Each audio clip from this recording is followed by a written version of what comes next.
Clubhouse.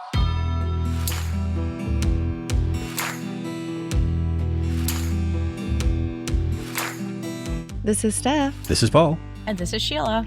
Welcome back to Yellowstone Season 5, Episode 12. We're talking about the episode titled Counting Coup today. What did you guys think about this episode? Dun dun dun. Oh. So mixed. It started right where we thought it was going to be. Jamie's no good, terrible, upside down, whatever day. And then... But it wasn't his really bad day. Once he starts doing his Enron impression, that's it. We're done with Jamie. It's over for him this week. And then a lot of time back at the ranch with the Colby situation. I hate this so much. I hate it. Why? It's terrible. What the fuck? I'm sorry. There we go. 1 minute in, we got the I know, F-bomb. I'm sorry. No, it's fine because I just keep coming back to there's so little time left in the Dutton sphere. Yes. And this episode felt empty. Mm-hmm. Very empty with the exception of the 4 minutes of Jamie and the 5 minutes of Kacey at the end. And everything else in between, I'm like, this did nothing. This did not help. It was a lot. This did not help the narrative at all. It just made me mad. It made me sad. I actually cried twice. I did. Like, I was like, really? Twice? This is terrible. No, Paul, I cried twice too. Absolutely, Steph. I completely agree. I cried when, the big elephant in the room, Colby's death. And then when Beth and Carter were talking to each other. I cried whenever Jimmy found out about John's death. Yeah. It was pretty heart-wrenching. But I'm the kind of person that if you cry, I'm going to cry. So, Empathic. Yeah. Right. Yeah. A couple of times in my notes, I'm like, who's chopping onions in here? Yeah. But I'm really mad about this episode in its entirety. And I think that the fan base is really going to recoil at the picking off of the bunkhouse boys here. Yeah. Why do we have to let him go? And Colby, I don't know. It's not like any of the other ones would have been any easier to swallow, but Colby's always been a favorite. Well, and they start him out with the conversation with Teeter. Yeah. That he's grown to... He's actually accepted that he must love her, whether he wants to or not. Yeah. He seemed as shocked about it as she did. Well, of all of those guys, like Jake and Ryan and others, who actually has had an arc besides Colby? Yeah. They've just sort of been static background players. Yeah. So I don't know. I don't know if like behind the scenes, Denham Richards needed to go, had other things to do. I don't know that answer. This is the sort of thing that would happen if he did. Mm. Yeah. If there's an off-camera reason, that's about the only acceptable right. feeling for me. I don't know. I feel like this was an unnecessary kick us when we're down moment. I did too. But I guess I understand it from like trying to ratchet up the dramatic tension as we do close out the show. But at the same time, like, leave us with something, man. I just feel like we're going to experience so much with the main characters. And I'm assuming some loss there, right? Of somebody else's life, Jamie's life, or, the loss of the ranch and the loss of what they've been fighting for. Like, why do you got to take the cowboy, man? He's just chilling in Texas. I'm sorry. No, he's in Montana, but you know what I meant. Yeah, he's one of the only ones left kind of helping out. But this, I did have that question last week, or I don't know who had the question last week. I know we talked about it. What happens to the brand if the ranch falters? Mm-hmm. And I was like, oh God, is this how they're going to do it? They're just going to disband to Texas? Why can't it be like Lloyd and Ethan were talking about? There's other ranches. They can get other jobs. That's true. Like, why do they got to die? That's a great point because those guys are branded. I don't know about Ethan, but Lloyd and Rip is saying, yeah, you might want to check the want ads. I didn't even that was a thing. Do you have to leave the brand behind like they did with that one cowboy? Yeah, that's a great point. God, Paul, I'm sorry. I just caught up to what you said when they retrieved the brand. Oh, God. Sorry. Right. He has something of mine. I want it back. This one didn't sit right with me. I mean, I've been okay with a lot of Yellowstone death, but this one was not okay. It was hard to watch. I was crying. I know we'll talk about it a little bit later, but I understood how everyone felt that it was their fault or they should have done something differently. And it was just hard to watch.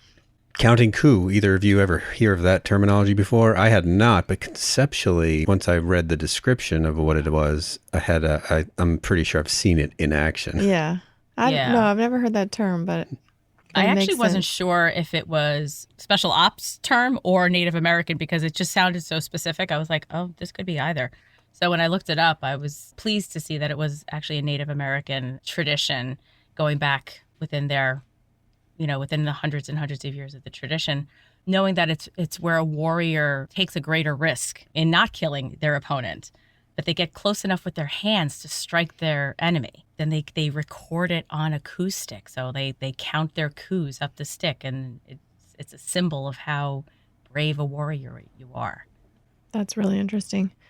So I was pleased with it in the sense that, like, I think this is where Kacey's leaning. Like, this is where his thought process is going.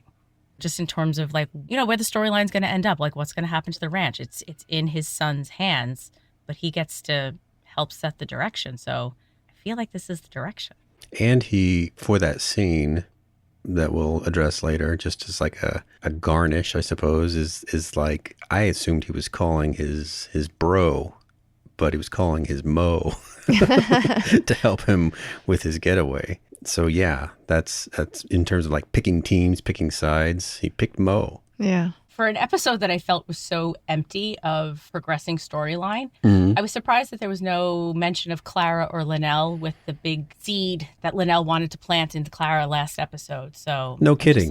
Yeah, there's only 2 episodes left to, blow things up, figuratively or literally, here with the Duttons. And it just seemed like this was a long episode of not a ton of stuff. Yeah, it's like a wasted opportunity to move your storyline along a lot further than it did. I was only kidding last week when I asked if Clara understood what Linnell meant. But apparently not. Right. I agree with you guys that there was just a moment of plot in this compared to how much we saw on screen and what we got for our viewing hour. Yeah.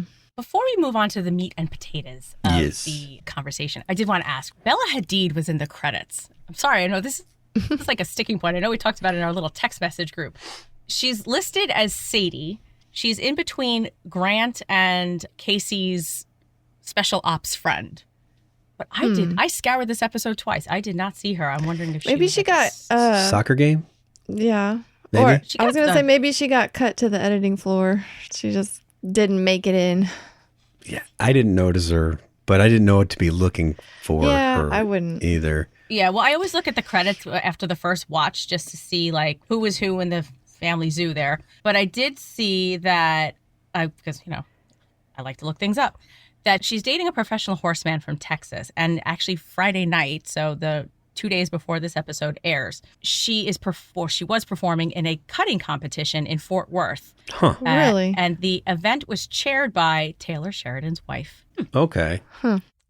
So I was like, ooh, cozy. Part of the Taylor Sheridan world. Yeah, makes sense. Yeah, they do. But I was like literally struck. I was like, Bella Hadid, like that's a big face to land on the cutting room floor if that's the case. But so if anyone spotted her, please, let us know because we scoured this episode and did not see her. Sorry, just a little interesting little tidbit there. Oh, yeah. I mean, it's sort of like a cameo, but I mean, like you said, I think she's just in the background somewhere.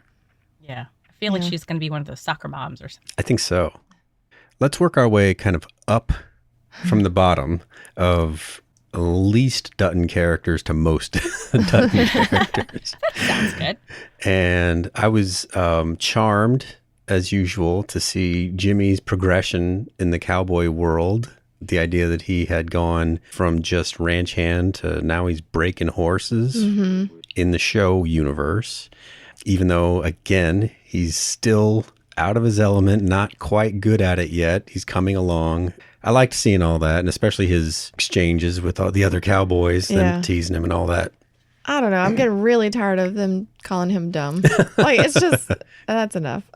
Yeah, I think the trope has been worn out. I don't know. I feel like it's really time. If they're laying a foundation for a future show, slamming continually one of the people who's going to be instrumental in bringing that about as continuity, it's gotten kind of old for me. Yeah. Well, he's the new guy wherever he goes. Yeah.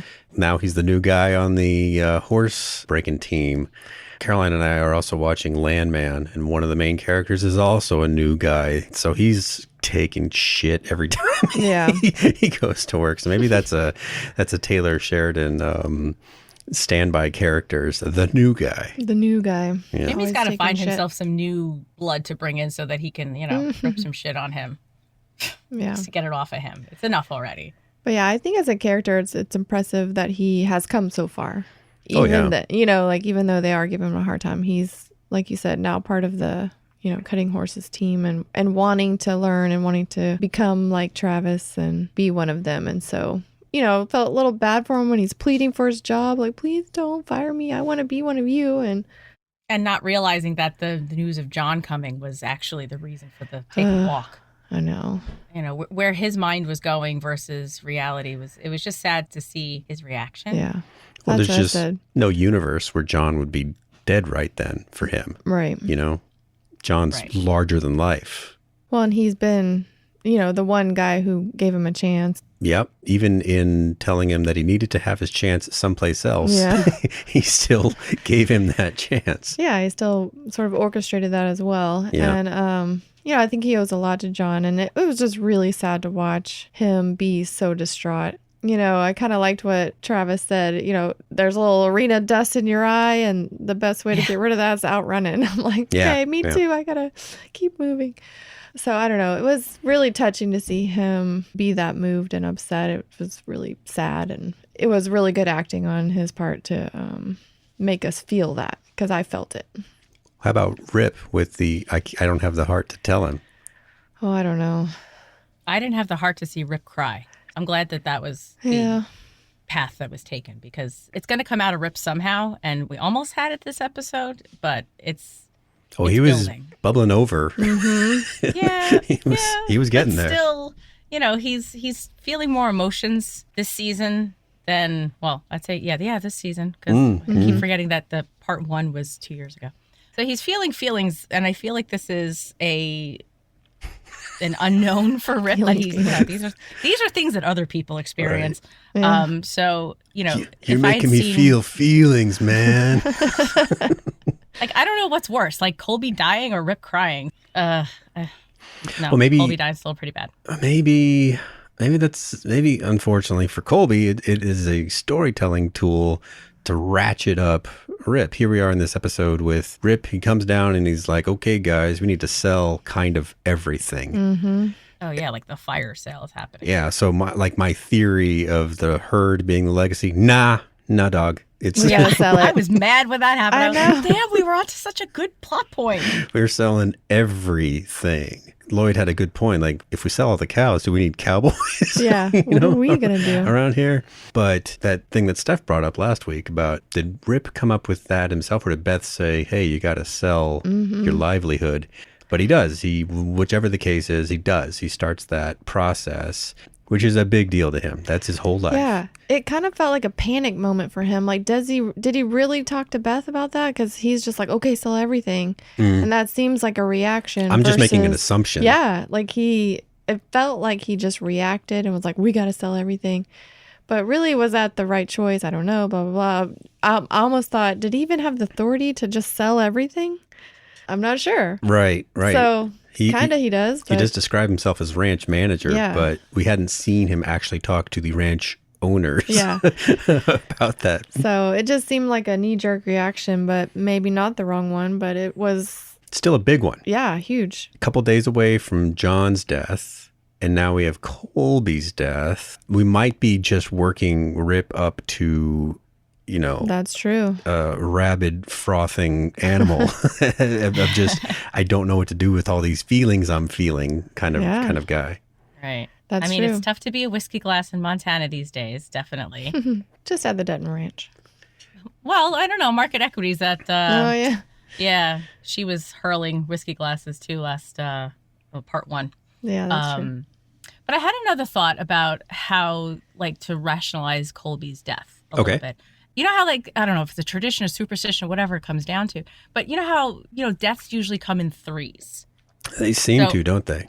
I'm wondering if this was like a necessary death to kind of resolve that.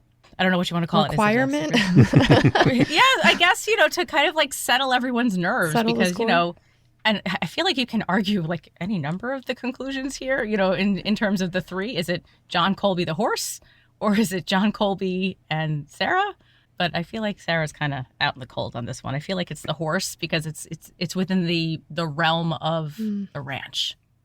They didn't even like the horse. Or maybe we have a third ranch-related person coming. Oh, please, no, I can't. Yeah, the horse. The horse doesn't feel significant enough to count. I mean, they've been telegraphing all season or half season that horse needed killing.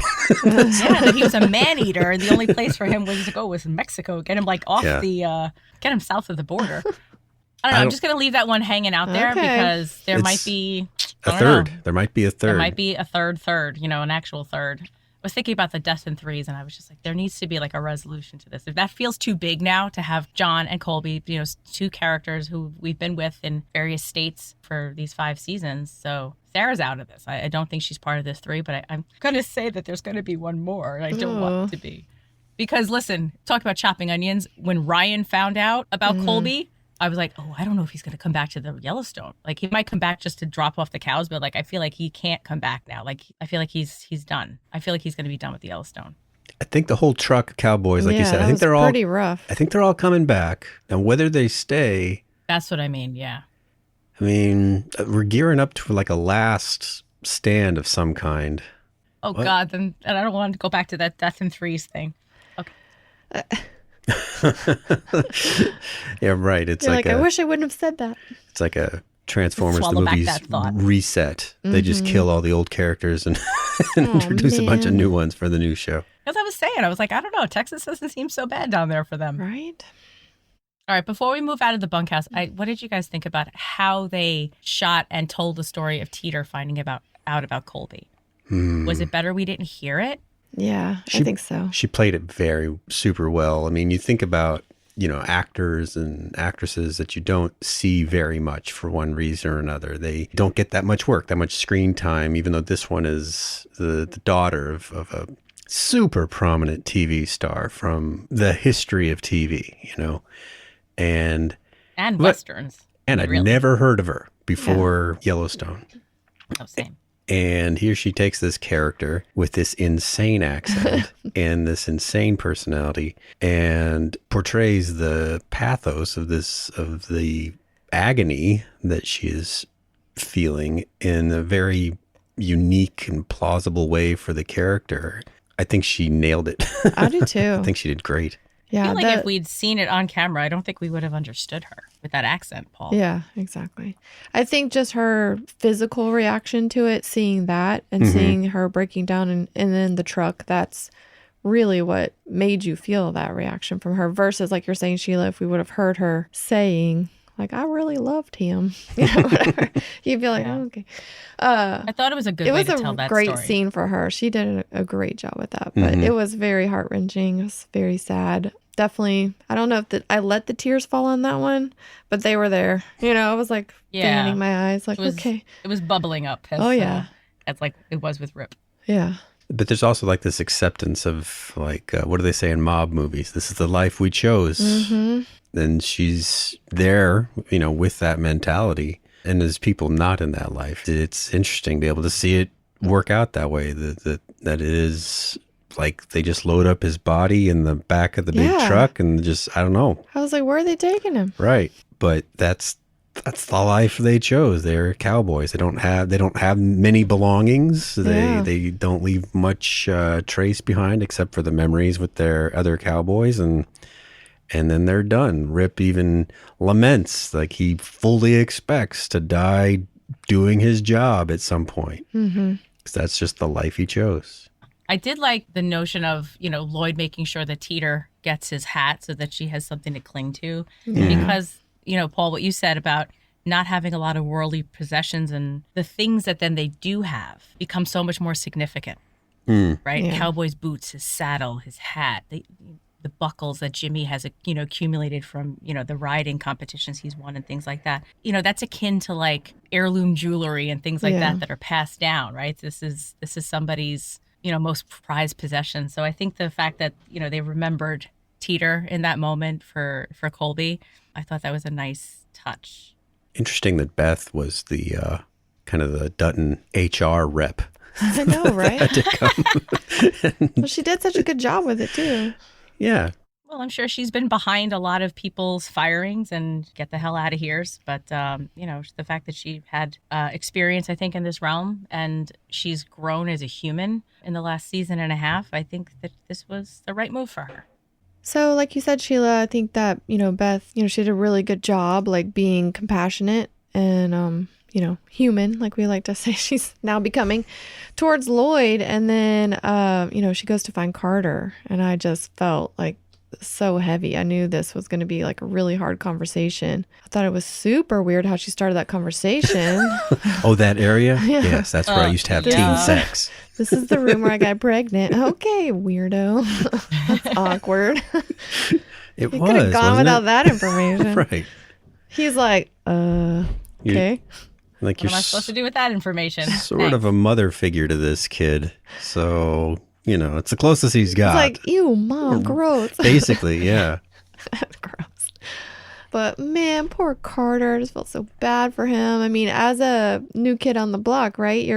How horrible would you feel to know that this was sort of your fault, right? You were told not to go into the stall and you did anyway. So, well, you might get some kind of complex, right? Remind me of the story with his dad, right? His dad is dead, right? Yeah. Was it self-inflicted or accidental? Do you remember? I think it was self-inflicted. I can't remember. God, I don't remember. Well, whatever the case. At any rate, he has said before that everybody up and leaves him. Yeah. Well, there's that. And then he accidentally kills John's horse. Yeah. By riding it into a hole. Anybody could have done that, but he did that, And then it's this Colby thing. You might start to, and like the talk that he had with Rip about everybody leaves me, right? Well, yeah. Until he hears otherwise, he thinks John committed suicide. Right. So, this poor kid. I know. This is a lot. And I don't know that there's like mental health benefits on the ranch payroll. They really should have a therapist on call, but they don't. Seems like it. Well, therapist role this episode was Beth. And she says if, she's playing the role of therapist, everyone's fucked. So. I loved that line. That was like, a great line. Oh my gosh, so true. If she's the one holding us all together, we're screwed. Yeah, this is not going to go well for anybody. But I did like the fact that Beth sought out Carter, even if it was in a very weird way, saying that this is where she fell in love and got pregnant, et cetera, et cetera. But I think there's significance there in Beth seeking him out, right? So that's the way she's checking in on him. Again, this is her humanization. And she's being exceptionally affectionate for what we've seen Beth doing this entire, series. She's, pushing the hair out of his eyes and things like that. She's doing all of the things that are very motherly. And I think the fact that she sought him out is a way to bring him back, Paul, maybe from that complex. Yeah. Well, and that she cared enough to go and have that conversation because I think that it felt like she anticipated that that's, where his headspace would be. And so she's like, okay, I've got to take care of this. And then, the way she's speaking with him and then talking about, and the way she's saying that he does have family, like that's really touching. And I really appreciate that she sort of let him know that he could come into the main house tonight if he really needed to, don't suffer alone. That was really just sweet and heartfelt and compassionate and was definitely sort of giving, like you said, motherly feels, but just letting her be that human who actually cares about other people. This was like really good to see her in that space. It's been a different character in these past. I mean, the death of her father has been like a big. It is for anybody usually a big not milestone. That's not a fork in their path, right? They change direction in some way, and her direction has been. What would you call it? Like, we've been calling it more human. Yeah. More human. But it is less of that attack dog. No, I'm just characterizing it as like as just a metaphor, not like I'm saying she's a dog. That she normally uses, like she used with Summer, for instance. Yeah. Well, it seems, she's always had that past of like, what can I get out of this situation? How can I manipulate it and control it for what I want and I need? And now it's like she's switching to caring about what other people want and need. And so, yeah, it's just interesting. We still need to keep her as Beth. Yeah. Otherwise, it'll feel weird. Yeah. I think she'll still be Beth. For sure. Absolutely. I think that there's, Paul, you give this image of the fork in the road, like her parents' death. So now we've seen her after her mother's death when she was much younger. And she really put this defensive facade and really went on the offensive. Angry, yeah. Yes, very angry and self-destructive. She started drinking very early and all kinds of shenanigans very early on. And, she really developed her Beth persona following her mother's death, right? She blamed herself for it. Her mother, right before she died, was blaming her for just about everything that was, going bad in her life. Yeah. So that framed her outlook and informed her choices at that point. But also now she has many years of wisdom, many decades of wisdom since, and now John's death is an opportunity for her to choose this path as well. I like the fact that we've seen her choosing two different paths. Like, this is her growth as a character as well. And I feel like if it wasn't for Rip and Carter, that she would have just gone full old Beth, Yeah. OG Beth on just about everybody. So I think the fact that she has to take these moments of pause to check in on the people who are going to be part of her future is important for who she is as a person now. Yeah. I can't add anything else. Yeah.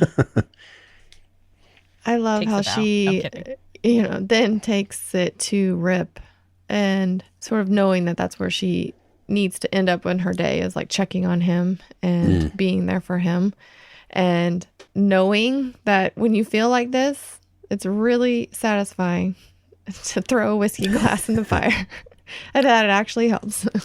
Caroline was a little disappointed in Rip that there wasn't any letting Carter off the hook moment between the two. Like, he just left with the body, and as far as we know, he never talked to Carter again. That's obviously true. He probably will, but we never saw kind of a resolution or even just a hand on his shoulder or something to be like, this sucks, but I have to deal with this kind of moment. Did either of you feel that? I mean, I thought that's pretty consistent with Rip, and we saw that he's so angry and just doesn't even know, like you said, he's feeling feelings, and these are emotions that he just doesn't, he admits he doesn't let himself think about these things. Otherwise he'd never stop. Were either of you feeling any kind of way about Rip and his behavior with Carter following the accident? It just felt kind of like a defense mechanism to not be upset in front of him and break. Like it's piling on, right? Like you were saying, it's building. And so if you're going to stop and have this conversation with Carter, you might break down and you might not be able to keep it all together. So I think this was just sort of like, I got to walk away at this moment. Not necessarily because of anger, but because of sadness or distraught or confusion or whatever, all of these feelings of like, I don't know what's happening. I don't know what to do. Sometimes I'm like that. Like, I don't want to talk about it right now. Like, I can't, if I talk about it now, it's going to be a big meltdown. If you give me a day, maybe I can talk about it, So okay. I kind of felt that, like, let's not go distance there yet. Yeah. And let me just deal with it and walk away for a moment. I kind of have maybe a little bit of a different take on it. I think because Rip's whole world has been upended with John's death and John being such a central figure in his life since the same age around where Carter is now. I think John showed him some kindness early on that allowed Rip to become who he is and not necessarily a hard ass all the time. I feel like he's stepping into more of the John role and is taking the opportunities to see the wisdom in where to be a hard ass and maybe allowing a little bit of grace, because Carter was trying to be human with the horse, right? He was trying to, he said that the horse was thirsty and he wanted to give him some water, a very honest reason for wanting to do the right thing. I kind of think that he might be trying to pull on some of the wisdom of John here. And just saying, it's not your fault. Like, well, we're going to deal, like to Stef's point, we're going to deal with it another time. But at this moment, this is not your fault. And I think that there's like a wisp of John somewhere in that exchange. Well, we talked about last week when he took a pass at comforting Carter following John's death that he mentioned that a lot of men have tried to be John, and I opined that he's one of them. That is his goal, is to be as John-like as he can be. So that makes sense with that opinion from last week. I think it can be both of you, though. I mean, his go-to is move on, not talk about it. Yeah. So, but like stern, knowing, like, buck up your, But he didn't say that, though. He didn't be like, come on, move on. I think he just didn't want to address it. Right. I mean, he admits that with Beth, is that he's done so many things that if he went back and gave it much thought, he couldn't operate anymore. He'd feel terrible. He'd probably want to kill himself over all of these terrible things that he has had to do. So he just doesn't. Yeah. But like you're saying, Sheila, it's like maybe he's starting to know why. Right. Yeah, I'm just wondering, in like the vacuum of John's missing presence, like who's going to keep that legacy, right? Keep the John personality, that calm persona going. Because John kind of had the same reaction with Jimmy after Jimmy got hurt and was in the hospital and stuff like that. Like, he was stern, but he was like, I'm going to pay your medical bills. At the same time, like, there was this like element of kindness, but it was, delivered in the gruff cowboy kind of way. But I think that Rip is having a moment of growth here too, and not going all Rip on Carter here. Well, aside from that stuff with, like we've just been talking about with Colby and Carter, Beth didn't have a ton to do with the rest of the plot in this one, which I thought was a little weird. Yeah. Given all the stuff we talked about, like all the decisions to be made, all the wrangling to do, the teaming up with Rainwater, perhaps, the legal stuff that has to take place. And the little amount of time we know we have left. Right. We have 120 minutes left. So what's happening, Beth? Like, why did we not get any information? Yeah. The only thing she wants to do is deal with Jamie when Kacey talks about his involvement with the cops. She wants to deal with him because the best lies are 90% true and she's the best liar in the world. Oh, yeah. That sounds right. Yes, something to that effect. It just seemed like there was a large portion of her personality missing from this where episode this needs to go. Yeah. It's weird. Like we were talking, like the humanization, the fork in the road following John's death, and us as viewers needing her to still do Beth stuff. Mm-hmm. And with such limited time, they're giving us that human development, but our soul is telling us that we want her to do Beth stuff to resolve this story in a way that we find thrilling and satisfying. We really do. We want to see that. So it wasn't much of Beth in this episode, which was, again, weird. Going forward, I guess our predictions are still what they would have been for this episode, right? Like she's got to figure out how to save the ranch, like that stuff she was talking about with Rainwater. Is she actually going to cut a deal? Maybe there's a way to, like we were talking about last week, cede the land back to the reservation and carve out a way for some kind of coexistence with ranch operations, or at least Kacey's family. I don't know. Did we talk about any of that this week? No. Nothing. We didn't even get a family meeting.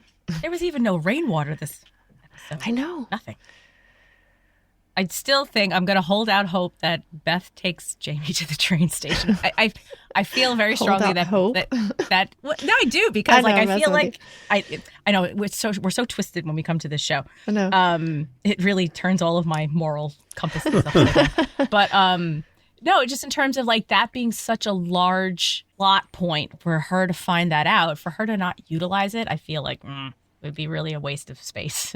A waste of space. If she doesn't, get to use it in some way, shape, or form. She's kind of running out of people who I thought would be likely for her to take to the train station, because, Sarah's all over Elm Drive or whatever it is. And Jamie's the only one kind of left. So I don't know.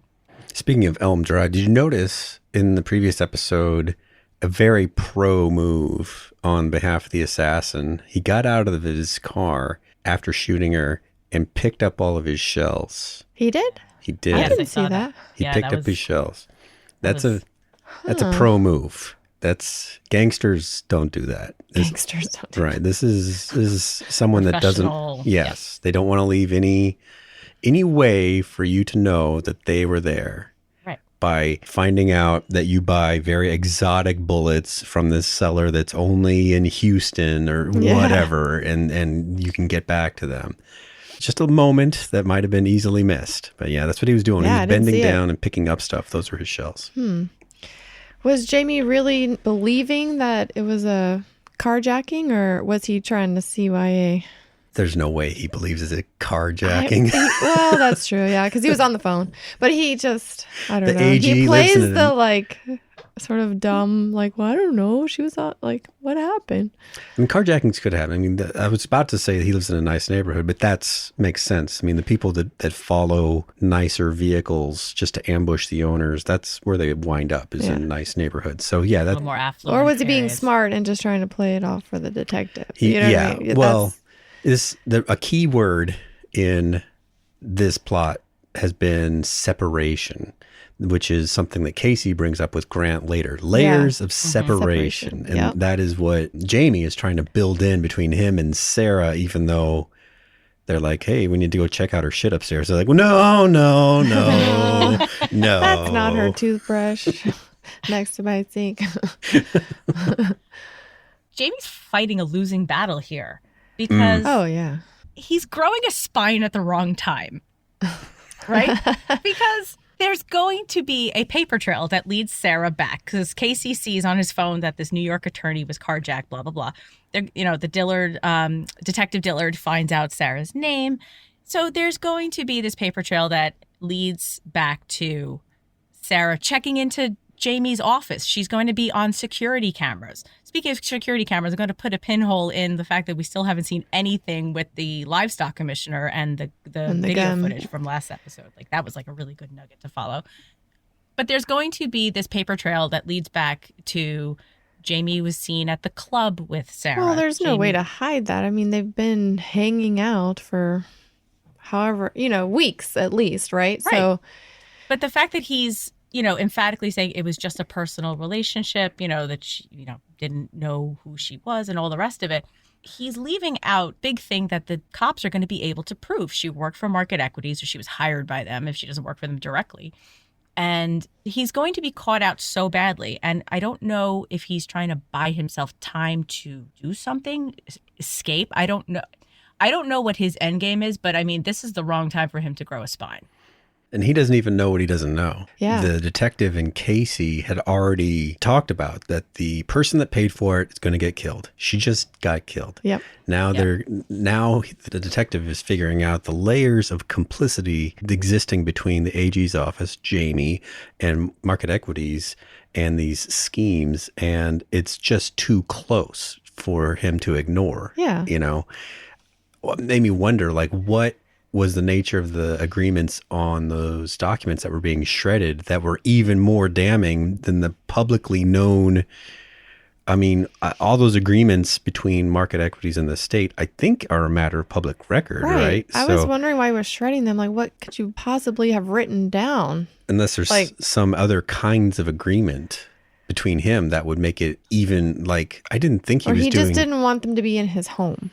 Those are documents that stay in the office and they're not allowed to leave kind of situation, but... Kind of a Mar-a-Lago situation. Yeah, I kind of thought, Listen, there have been a lot of, not to be political, I am not bringing politics into this, but there have been layers of real-world political scenarios that I've been seeing playing out in this season of Yellowstone. Between John becoming governor, involving his family very intimately in his inner circle, firing everybody around him that had experience and things like that. There's a lot of layers of similarity between real life. Anyhow, we haven't seen necessarily that Jamie is quote unquote dirty, there's some sort of arrangement where he gets a personal quid pro quo out of greasing the wheels of justice, for Market Equities. We haven't seen him do that exactly, but I don't know what... unless it's just the nature of having those documents in his house is too sketchy. Yeah. It was just curious. And then that was it. he just starts shredding. That was what I called his Enron impression. And Yep. Or it's just, why not? I should just shred these just in case. They're maybe going to use it as like, oh, well, I don't know. It's just one of the, I guess, a panic moment where you just start, oh, let me clean up the mess just in case. Mm-hmm. But it was very suspicious that he didn't want the detective to go upstairs and look for her things. And he's like, no. Oh, don't you need a warrant? Like, actually, you know. Mm-hmm. And then the detective's like, well, okay, let's do that. I'm liking this detective. Yeah. I mean, initially he was sat on his laurels about the suicide cover story, but now that he's been spurred into action, I kind of like his attitude. You know, like I think it's too late for that, Jamie. Yeah. Yes. And the notion that when he said that is the file in my right hand connected to my left hand, I like thought that was a very line. shrewd analysis on his part, going, the only way that this adds up is that your brother's dirty and these two things are absolutely connected. Oh, yeah. Yeah, but I also appreciate the fact that he's also trying to look out for Kacey to make sure that the fallout doesn't affect him badly, knowing that Jamie's quote unquote in the blast radius. I think if you were going to write like fan fiction about Yellowstone and you were just interested in the Kacey story, you might see that in the intervening time where he has been the livestock commissioner, he's been doing the same kinds of stuff that we've seen him do on screen, just a lot more of it, you know, in ways that make people like and respect him. Because we don't know this detective's relationship with Kacey, but we see that there's a lot of built-in benefit of the doubt and respect that probably extends beyond just, well, your dad died recently. You know, something like, I trust you, Kacey, that you're onto something and we're going to solve this together kind of mentality.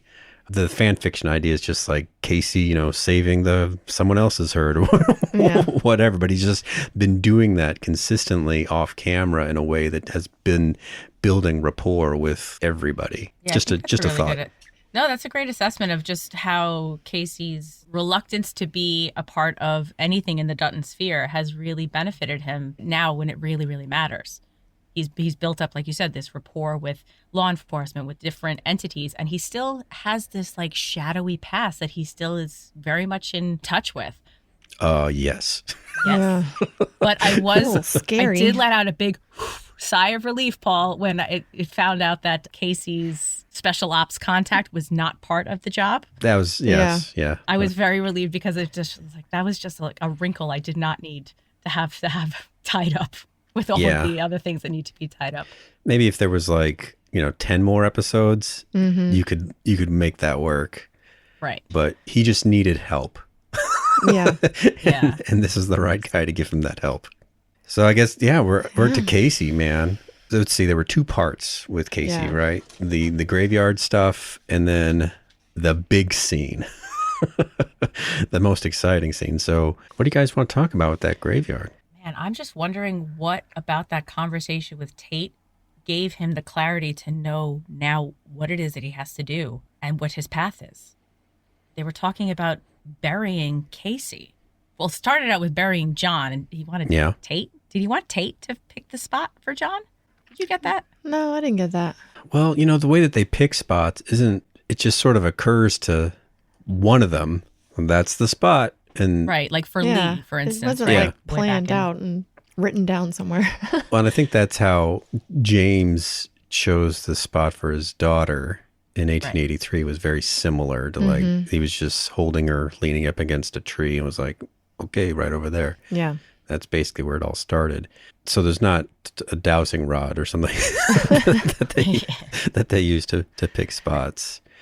But it still is a kind of a sobering conversation to have with your kid and where everybody's going to be buried and this it's a very grown-up conversation. It is. Yeah. But his eyes were lingering on his mother's grave when he was calling Mo, right? When he was having this conversation with Mo saying that he needs his help and he knows what he has to do. He can see it. And he said it twice. He said it to Mo and he said it to Monica, the same exact words. So I'm wondering, is it about keeping the Duttons together so his future family can visit him? I agree that it's a little hard to know from that conversation in the graveyard to where he went into Grant's car mentally, but to me it just boiled down to separating his family, Monica and Tate, and protecting just them in a way that he ensured nobody else is going to come after them. I didn't feel like it was about that particular spot or on the ranch. I felt like he just felt such a strong sense of, I know how I'm going to draw the line in the sand and make sure no one touches my family. That's kind of how I got what I got out of that. He didn't say it or, have a vision or anything, but he wanted to make sure that Tate was the one who had to bury him and not the other way around, right? Mm-hmm. So he saw the way he wanted to put that into motion. I like that. Yeah, like it's called Counting Coup, and that's what he figured out he needed to do. That rhymed. That's weird. But to me, it didn't feel like it was just about that spot on the ranch. It felt like it was just about him and Tate and Monica, and nothing else mattered. And then whatever way he came up with that idea of like, I know how I'm going to get this guy to never come back. No, I like that. You're like, No.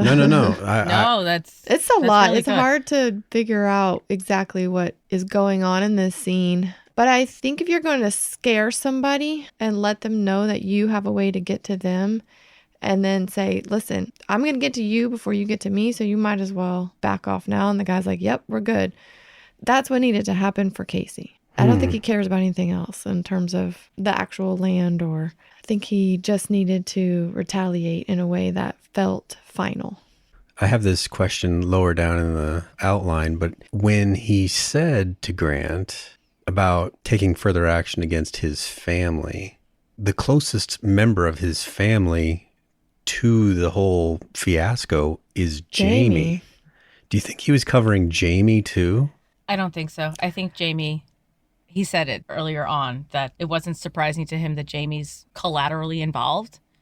I think Jamie's out when it comes to Kacey. There's sort of two ways that Kacey needs to deal. Like there's Grant and this company that as soon as any sort of thing came up about John's death not being a suicide, they knocked off Sarah, right? So I think that's part of it, is getting this company, Grant, to go away. And then the separate issue is what Jamie did and all of that with legal action and detectives and whatever else, whoever gets involved there. And Kacey doesn't care what happens to Jamie there. But I think this was about protecting from Grant and whatever that company is. It's just his family is so far out of that. Right? Like, why would they come after him? He kept talking about separation. This is like, it's very similar to like mobsters when they start knocking off witnesses and people like that can connect them to whatever the crime is. So this is the same sort of thing. So Kacey's family, they weren't anywhere close to the center of the issue. So that's what made me wonder, was he just taking an abundance of caution, or was he actually including Jamie in that circle for his own purposes, whether it's the justice that he and Beth will mete out on him or what? I don't know. You wouldn't have thought that they would come after Kacey and Tate and Monica. Yeah. So why did he need to do that? But still, he had the tools to really make sure. Man, it was really scary to see that look in his eye, and really impressive how he pulled that off. Yeah. He must have done some really dark shit as a Navy SEAL. I don't really like him scaring the little girl. You should be scared. I was like, no. Have fun explaining this to your wife. I know. So scary. Oh, that was a cool line. But in terms of getting collateral, right? Like he needs to ante up against Grant. The fact that he gave his wife's name and rattled off his address, blah, blah, blah, blah. Yeah. I have your whole DOD file. I know everything about you. And I screenshot and I tried to scour as much as I could that NSA file that Kacey received. A lot of it was just not able to be read. It was blurry. But the fact that he had his kid's name, how old she was, she's 9. I could see that on the screenshot. In terms of gaining collateral to allow whatever leverage Kacey needs to do going forward, whatever he sees in his path, he needed to clear this guy out just to make sure that he didn't take anything further. But it also sounded to me that Grant wasn't going to take any further action. I don't know if I'm reading too much into this, because Kacey was mocking him for forgetting his training of doing the due diligence on knowing who the target's family is. Mm-hmm. So if he'd done any type of recon on the Duttons, he would have seen that Kacey was in the teams, that he had this 12 years worth of experience and has the contacts and the skills to do the same nasty shit that they're doing. I don't know if that would have informed their decision differently, but at the same time, it's a very big blind spot in terms of EMRS and their operations, because Kacey just blew up their whole business plan. Like, you neglected to look at me. And here I am sitting in your car with a gun to your daughter's head. That's not really a great look on you, Grant. But at the same time, I don't know what he wants to do, because this vision, this going forward, this path that he sees, I don't think Jamie's a part of it. I think he knows that Jamie's dirty, and whatever Jamie was shredding or benefiting from this deal, because I'm sure that there was, like, Paul, to your point earlier, there's some sort of wheels greasing that he's got to get out of this. Mm-hmm. And his recusal makes him, another blind spot here. He doesn't see anything. He can't see anything going forward. So I don't think that Kacey sees Jamie as part of the path going forward. Okay. I would agree. Just from what he said to Dillard, allowing Jamie to be in the blast radius and things like that. Yeah, so that's fine with Kacey. And I think that was the red light for Grant to not go forward. But at the same time, I don't think that Grant had anything further to do. Because he didn't know who Kacey was, right? So if he didn't know who Kacey was, he may not have known the level of Jamie's involvement either. After the middle of this episode being dedicated to Colby and just a plot point that I just couldn't figure out. Colby and all the feelings that people were feeling. Yeah. All the feelings. The way that it ended is the kind of stuff that I like to watch this show for. Just I don't care what the rules are. I'm going to do it the way we do it.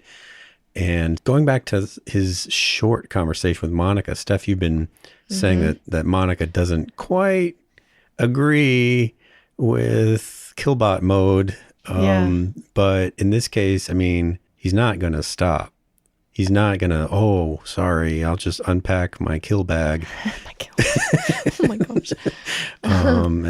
And you're right, I'll just come down to dinner. That wasn't going to happen. And she did not put up much of a... I think she knew that, too. Yeah. I think she knows enough about him to know that he's going to have to take an action. And I think it was sort of, I don't know if nice is the word, that she's going to let him do what he needs to do as long as you promise to come back. So I think she... she knew not to fight him on this one, I think. Right. Pick your battles, right? Yeah. Well, in this case, there's going to be more battles, I think. Yeah. I hope. Shoot, 120 minutes. Like you said, Sheila, we got some stuff to pack in here. I agree. It's a lot to do in the next 2 episodes. Speaking of that, do you have any guesses? I mean, all of our guesses were essentially wrong. We're so good at this. No, I just feel like we're still in the same sort of direction that we were predicting, right? Try to save the ranch as best as you can. Got to see this play out. I think it's going to come down to Jamie and Beth, and how that plays out, we cannot even begin to imagine, right? As Taylor has proven to us. You don't know. The benefit of being able to watch the screeners is that we get it early. The downside is we don't get the previews. Yeah. So we don't know what's coming. What enticing lures there were in the... no dangling carrot for us. No. Not until Sunday night. Did you notice in the previous week's preview where we were talking about the I know everything clip of Kacey in the back of Grant's car? Did you notice that there was a difference in the way that it was in the preview, where it was mostly centered on Kacey's face, and you could see a little bit of out of focus person in the front seat, but when it played out in the episode, you could fully see Grant's face. And they had zoomed in so that you couldn't see, you could just see the corner of his glasses. Teaser. They probably did that to That's not see who he was targeting. Yes, exactly. Now we know they're playing games with us in these previews. We're on to you now that you've got 2 episodes left. Yeah. We figured it out. I'm interested to see how Monica either accepts or weighs in on Kacey's future vision. Because when he was talking, doing the kill bag and talking to Monica, there were elements of the first part of the conversation where I was so uncomfortable. I was like, oh God, this is like back to like season 2 when him and Monica were, on the rocks and separating and like that wall going up between them. Mm-hmm. But because this was a joining together of her tradition, his vision, and the way forward for his family, like there's this interesting layer of complexity where she kind of has to allow this to play out because it's her future and it's rooted in her tradition. So I'm going to step back and not make any predictions. I'm interested to see that level of complexity start to play itself out in the remaining, I'm going to say hour and 30 minutes or so I'm going to say that the last 2 episodes are going to go over an hour. I'm going to give us an extra 10 minutes. 10 minutes. I think we've given so much thought to it that I think some of the things we've also said could still come to fruition. Like we still haven't seen what happens between Beth and Jamie. I feel like there's going to be some sort of showdown between Kacey and Jamie. There I am. I undid what I just said. You said you were going to predict. I know. I'm just kidding. But I'm just like, in thinking about where this could go, like I feel like there's going to be like a Game of Thrones sort of like, finale curveball. And I think I want to allow it to play out. But I feel like, Monica is in a different position this time around because of the marriage of the traditions. Mm-hmm.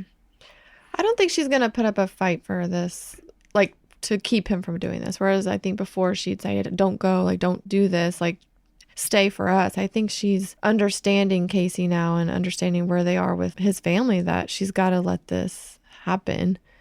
And I think, like you said, they're in a different place now as far as Kacey and Monica. So I think he will come back. I think he will make the right choice to stay alive and come back home. So, well, he's got the cops on the right track. Yeah. So I think this is going to sort of work out for Kacey and Monica. I don't think anything sort of big is going to happen there that's going to blow them apart.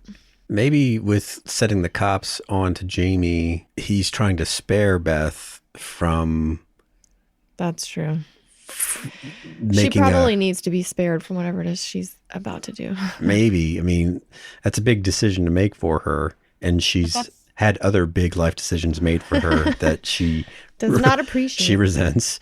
But he carries a weight for the lives that he's taken. I mean, he's got these soulful eyes most of the time, except when he's in the back of Grant's car. In the back of Grant's car, yes. But yeah, he seems to carry that kind of weight with him, and maybe he wants to spare his sister that. I'm making that up, but I think it's reasonable. I also think there's validity to Beth's concern about what Jamie will do once in the cops' custody. Mm-hmm. Mm-hmm. That's true. He does know literally where the bodies are buried. Yep. And him in police custody is a scary proposition for Beth because now she also knows the full depth of what he knows in terms of the train station and what he could undo. That's fair. Yeah. So there's just a lot of... That's a good point. She kind of needs to get to him before they do. Mm-hmm. If she wants to keep all of these family secrets. Because Jamie would fold like a house of cards. I mean, again, with the mob... if someone's going to rat, you got to get them before the cops do get got, right? Yep. Well, all right, listeners, in case you were tuning in for some really whiz-bang predictions going forward, it's like we've been humbled. Yeah, basically. Yeah. Just, I mean, I think the Cowboys are going to get back to Montana. Meh.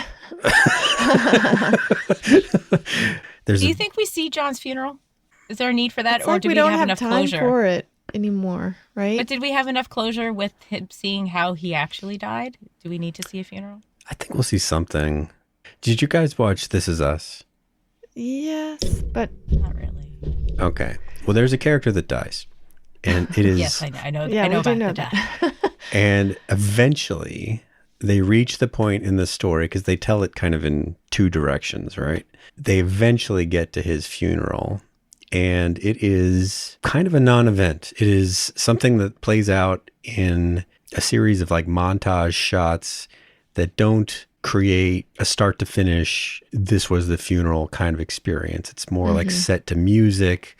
There's some close-ups. It's relatively short because, the present has already been unwrapped on that. He's been dead the whole show, basically. So I wonder, now that I've seen that approach to taking a big character and how their funeral's treated, I always look on other shows to see what solution they're going to take. If you go with a standard, celebrant with the book and the other, stuff, or is it going to be something that matches what's going on in the show? Like I mean, in This Is Us, there was sort of like this moment of, did this satisfy me? And in a lot of cases, no, it did not. But did it fit the show? It really kind of did. So I wonder if we're going to get something more stylized that matches where we are with Yellowstone, how much time we have left, how much we want to honor John, all just combined into one thing that doesn't quite go traditionally. Like, I don't think we need to see like a speech from Linnell and then from Rainwater. That's what I mean. And then from Beth. Like, I think we could see them out in the Dutton family grave site from afar with just a few people standing around kind of situation. Like, I don't think there's going to be...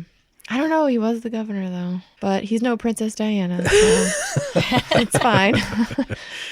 So, I don't know. I don't know if there'll be fanfare, but I think I could see it being just on the family land with just Rip, and I don't know if anyone else would come. Like, I don't know if I would see Linnell out Rip, there. Maybe we see it from Rip's point of view. He's watching from afar.